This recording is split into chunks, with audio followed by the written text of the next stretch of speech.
the Radio Forest Podcast. Tommy Bouy from Yächtley Crëw. How are you? What's been going on? We're just on tour. We're touring through the Midwest right now. I'm up in Green Bay. Oh, nice. Yeah, is it the Seize the Night tour, right? That's kicked off. Yeah, the Season Night tour, and we're, going across the whole world at this point. We're heading to Australia next week and playing all the soft rock hits, 70s and 80s, Yeah. all the bands you loved from back then. Yeah, I saw that. That's the first time in Australia, right? That's got to be exciting. Totally. I've never been down there, and I don't think most of us in the band have ever been down there, so we're excited to bring Yacht Rock to the Southern Hemisphere, Am I being stupid, though, and assuming that Yacht Rock in Australia would be perfect, or am I just thinking of, more of a happy attitude of Australians and the beach and the sun? I feel like Yacht Rock in Australia would be amazing. No, I agree with you. And there's a couple, of Yacht Rock acts. I know the Little River Band is from Australia.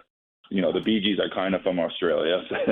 A lot of those soft rock bands, I think they have a history of it down there. And just like you said, they have a beach vibe to all of Australia that I'm excited to check out. So, I think they're going to enjoy it. So how much is the set list evolving on this tour? Do you have everything pretty dialed in? And I guess the main point of my question is, I know you guys have done some other songs like Hotel California, not necessarily in the Yacht Rock archive, right, but kind of work. So is there anything else like that you slide in that's not typically known as like a Yacht Rock song, but with you guys and your energy and your stage presence, it kind of works? Right. Yeah, look, I always say we let the fans tell us what they want to hear, and so we'll try stuff out. And recently we've added Don't Bring Me Down by Electric Light Orchestra. Oh, yeah. And our drummer sings that, and it goes over really well. It's a fun live song. So, sometimes we'll throw in some Yacht Rock adjacent songs like that. But, we try to still stick to giving the people what they came for, But I think Yacht Rock is kind of tricky because it's not super well defined. It's kind of like an era, but also because like an era, it's kind of like the 70s and 80s.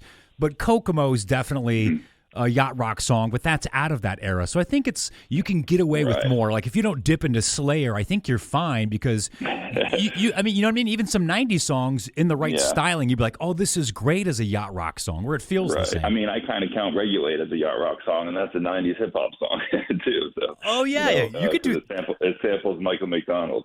So it's really tricky because it's like some people are very opinionated about what is and what isn't Yacht Rock, and we kind of take a more laid-back approach, and we're like, if it feels like Yacht Rock, if it has a beach vibe to it, if it's fun to do live, if it's from that time, or maybe even a degree of separation from that thing. Like you said, we do Hotel California as an encore sometimes, and it's like, okay, Eagles aren't directly Yacht Rock, but I would say Don Henley might be, though. He's probably got some Yacht Rock stuff. Yeah, exactly. That's what I'm getting at. It's kind of just like it's kind of adjacent. So the reality is, if people come out to see our show, they're going to hear songs that they love from that era, So I've seen a lot of those AI pictures online of people building like a Mount Rushmore of like white rappers or classic rock guitarists. So if you had to pick 4 artists that you feel like define Yacht Rock, I would definitely say Kenny Loggins has to be there. I would say Christopher Cross.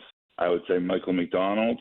And for the 4th, you might not like it, but I'll say Donald Fagen from Steely Dan. I don't know if you saw the HBO documentary that we were just in, but he's not a fan of the term Yacht Rock, but he's kind of given the crown of being the person that kind of started the genre, So I'll have to put him on there because he's one of my favorites. Yeah, I haven't seen the documentary, but tell me a little bit about it. It's just a 90-minute HBO doc. They came and filmed at one of our shows in Orange County, California. So there's a lot of footage of us playing live and references to us and that kind of thing. And then they just kind of, they do a great job of the history of Yacht Rock. Again, they kind of say like, it all starts with Steely Dan, and then all these other bands are kind of influenced by that jazz rock fusion that Steely Dan brought. And that's kind of what Yacht Rock really is. It's kind of, taking a lot of jazz chords and jazz sensibilities and mixing it with a pop rock vibe. And with you guys now being on the map, clearly with the documentary, and you've been at this for a couple of years, I know there's several other rock bands and artists and musicians and actors and celebrities that are aware of you. So how about on-stage performances and guest appearances? Who's hopped up with you guys? Oh, man. Well, it's funny because we just ran into Elliot Lurie from Looking Glass at the airport the other day.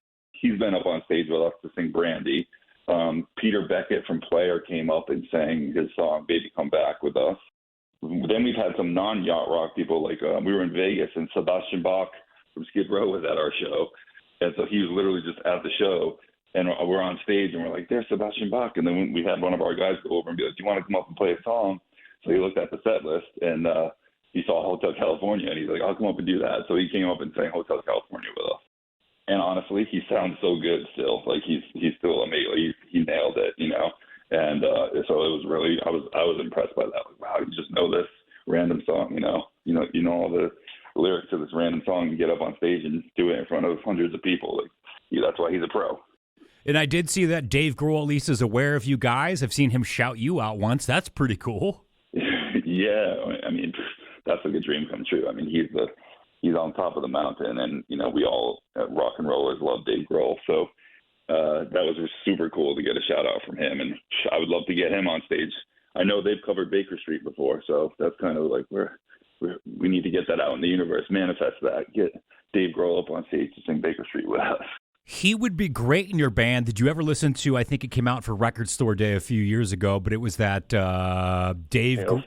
It was the ABBA cover. Was it ABBA, right? Wasn't it? They do a whole set of ABBA, yeah. They did Bee Gees. Oh, Bee Gees. That might have been an ABBA. No, it was Bee Gees. You're right, not ABBA. It was Bee Gees. Yeah, you're right. That was awesome. That's the thing. He's just a music fan, you know, and he's like, you know, he's got the rock and roll persona, but like at the end of the day, he just loves music, and that's kind of where we're at too, you know. And you have to like Yacht Rock because it's so many different genres in one, you know.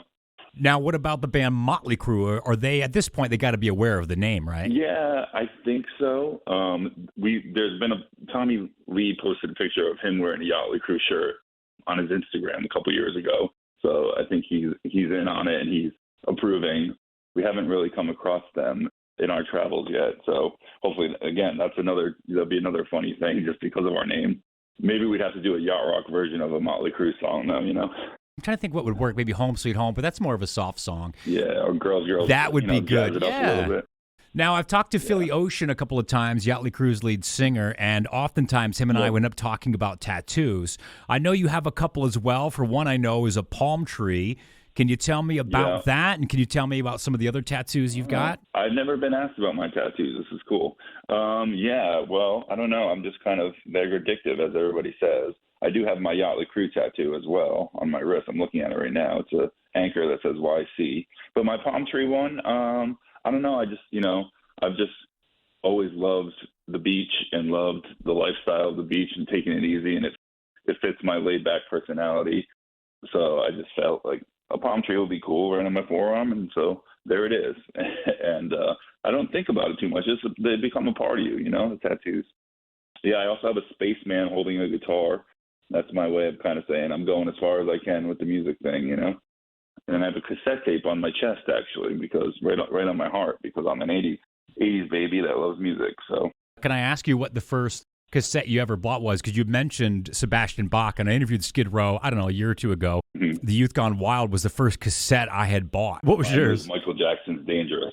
I didn't really discover rock and roll till I was 10, which was 1993. So I probably bought Dangerous when it came out in, 91?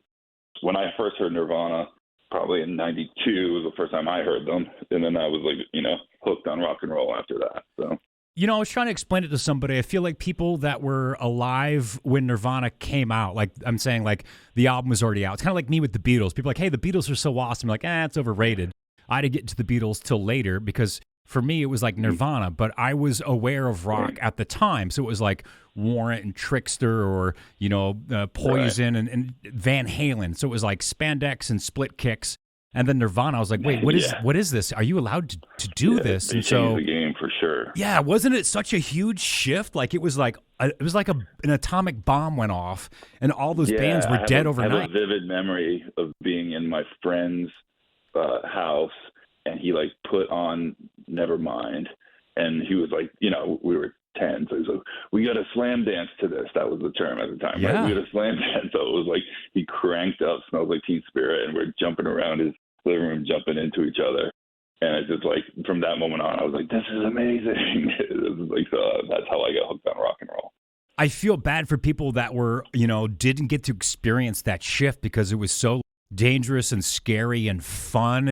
Wearing the stuff they wore to work her to the bar. It wasn't a plan. It was more of they're like, it doesn't matter what we wear. And I was like, wow. Right. No pyro, Yeah, no it lipstick. felt more authentic, you know. It was the opposite of wearing lipstick and big hair, you know.